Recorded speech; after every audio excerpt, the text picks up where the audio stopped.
Welcome to ReaperTV. In today's video we're going to be taking a look at this new Ibanez Gem Junior.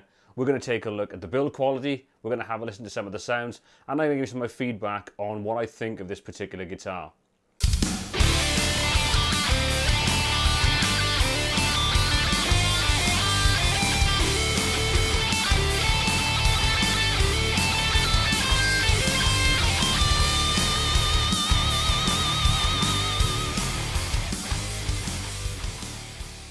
Now I picked this up recently because I've always been a big fan of the original Evo Gem, but I've always kind of thought they're a little bit overpriced for what they are. They're a cracking looking guitar and probably great build quality, but the reality is they're very, very expensive.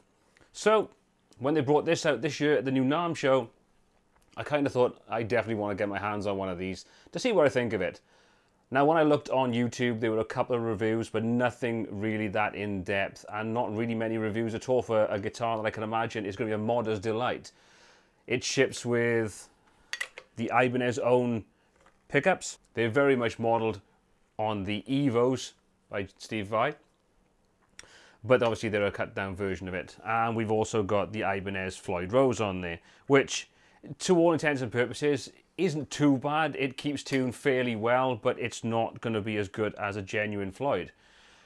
One thing I am glad at though is the fact that they didn't fit the same trem system that they did on the original 555, which was the budget Gem prior to this. I tend to find that the Floyd system is just a generally better system to the actual Ibanez version. So, thoughts on build quality? Well, there's a couple of things I do like about it, and there's a couple of things that I really don't think are that good.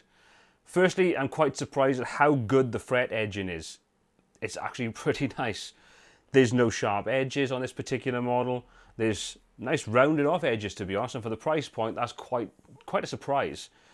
The inlay with the Tree of Life actually goes all the way down, which is more like the original Evo and not like the cheaper version, the 555, which I kind of thought was a bit disappointing on that original sort of budget model. It just looked a little bit lackluster. So that's a really, really good thing. We've got, well, Ibanez own, I would assume, tuners, and if I'm honest about it, they're pretty rubbish. They're not very good at all. The trem, not bad, but the fine tuners really are a little bit grindy. They're not very, very good. I'm sure that'll get better with time. Maybe a little bit of WD-40 or something else on there would actually make that a little bit smoother, but out of the box, not great. The same goes for the pots that are being used for the volume and the tone. They're a little bit rough around the edges, should we say. So I'm sure if you could swap those out for a set of CTS pots, which are going to give you probably a longer lifespan and just generally better sound quality and better quality for the price you're paying for them, it's not really the end of the world to change those over. And the same kind of goes with the pickups. I mean, these pickups are okay, but if I'm honest, I'm going to swap them out for something different. I just don't really like them that much. Not sure what I'm going to go for yet. It's not going to be a set of Evolutions, because if I'm honest, I don't really like the sound of those too much. So I kind of have a few options there available to play about with. The actual body itself and the neck, incredibly light. Surprisingly light. If I'm honest, I really was quite shocked when I took this out of the box. It just feels stupidly light. That's all I can say about it. The grip, I do love the monkey grip. I think it's awesome. The neck, which again was a bit of a surprise. On this particular model, I was expecting to have very much the same as the 350, where you've got that sort of slightly varnished neck, should we say, but it's not. It's a smooth oiled neck, which actually feels gorgeous. There's a couple of little rough spots on this particular one, but nothing too bad. The fret job, it needs a setup. That's all I can say. You bend a couple of the notes on there and it definitely feels a little bit rough around the edges. They need to have a little bit of just, should we say, a bit of polish going on there. The paint job for the whole is pretty good. There's a couple of little marks on where the monkey grip is and things like that, but generally not too bad. Again, we've got to consider the fact this is a cheap guitar. You know, you're talking 350, 360 quid for a guitar, which is quite a high spec if you sort of look at what it's offering you. And you compare this to something like the 350, which is around the same price point, and I pick this every day of the week. The one thing that I do think is a little bit poor, and I'll show you this on a close-up photograph, is where we've got the actual screws hold the neck in place, the job around there is absolutely appalling. Excuse me. It's badly painted, chipped, and just looks absolutely crap. Again, you've got to remember the fact that it's not a particularly expensive guitar, so I can't really whinge too much about it. The input jack, not too bad if I'm honest. It's much better than the standard Ibanez way of going in. It's obviously done the same as Steve Vai's guitars and in much the same way as the Satriani models. Very, very good. White pickguard. No, I'm sorry. You've got a slight two-tone white, a nice white to the body, and then you've got an over white pickguard, and the same for the actual Truss Rod cover, which we'll get to that in a moment. Why they didn't just put the pearl pickguard on you, the same as the Evo, the same as the 555, I don't know. I can't imagine it's a cost thing because the cost difference between the two, pennies. So again, that's one of the things I'll be changing on there. The pickups will be going, the pots will be going, the pickguard will be going. You know, yeah, you could say I could have bought a gem for that, but the reality is I couldn't. You know, this is a 350 quid guitar, remember? So if I spent 150 quid on those other mods, I still got a nice guitar for around the £500 mark, something that is geared towards what I would want. Even if I bought the more expensive gem, I'd probably still change the pickups because, like I say, I'm not really fussed on the sound of the Evos. Okay, the Truss Rod cover. I don't understand why they didn't just use the quick release one that Ibanez have kind of become renowned for, where you can just flick it over and access the truss rod. You've got to take the screws off and take the actual cover itself off. Again, it's one of those things, I can't imagine it's a price-saving thing, because you tend to see that even on the lower level RG models, you kind of have that on there. But overall, for the amount of money you're paying for this, and for the kind of specifications you've got in there, like I say, the Tree of Life inlay, the Floyd, the gorgeous sort of neck on there, it's actually, you know, pretty good value for money. It's definitely one I'd recommend. You know, it needs a setup, so you need to factor that in if you're purchasing this yourself and you're not comfortable doing setups. It's something that I would definitely say you need to factor into the cost, so an extra sort of, so you say 40 to 100 pounds, something like that. But then even high-end models can generally need to have a good setup done on them. They may not need the fret dress, but they still need to be set up properly. So overall, I got to say, it's a pretty decent guitar.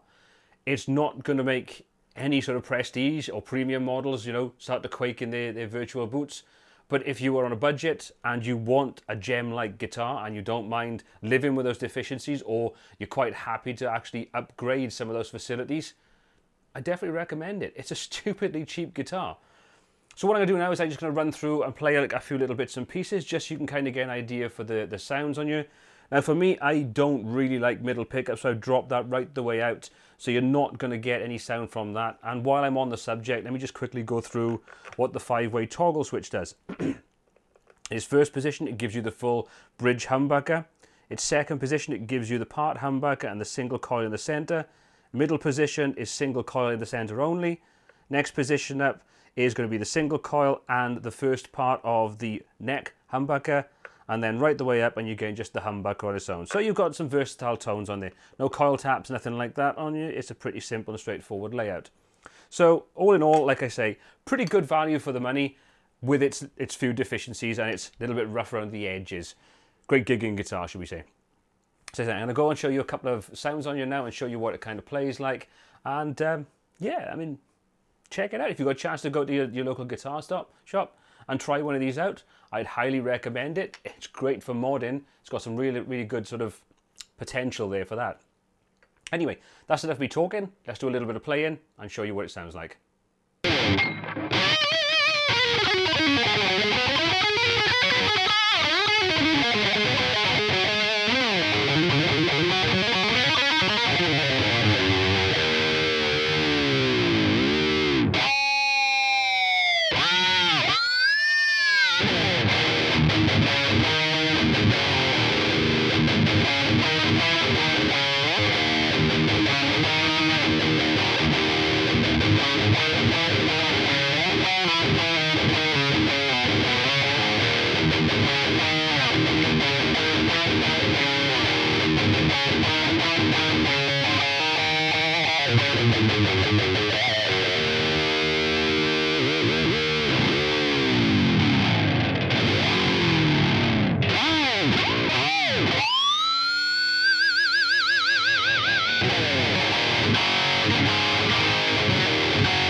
So, to sum up, the Ibanez Gem Junior. Good value for money, decent-ish sound with the stock pickups in there. Like I say, I definitely recommend swapping those out for something a little bit better, a little bit more tone, a little bit more variation in there. But on the whole, for £365 or £369, whatever the actual retail price of it is at the moment, if you like the Gem style guitar and you don't have the kind of money to be able to invest in the full fat version of it, and you don't really like the 555, which doesn't have such a good trem on there and doesn't have the Tree of Life going all the way down, then I would say it's a good buy for the money, but don't be expecting premium quality guitar finish from a budget price. So if you found this gear guide useful on the Ibanez Gem Junior, please hit the subscribe button below. Give it a thumbs up if you enjoyed it, a thumbs down if you didn't. If you'd like to see more of this kind of thing, please leave a comment in the comment section below. But keep an eye out for more gear reviews coming soon. I've been Paul C. from Suicide Evolution. This is ReaperTV. Until next time, happy mixing.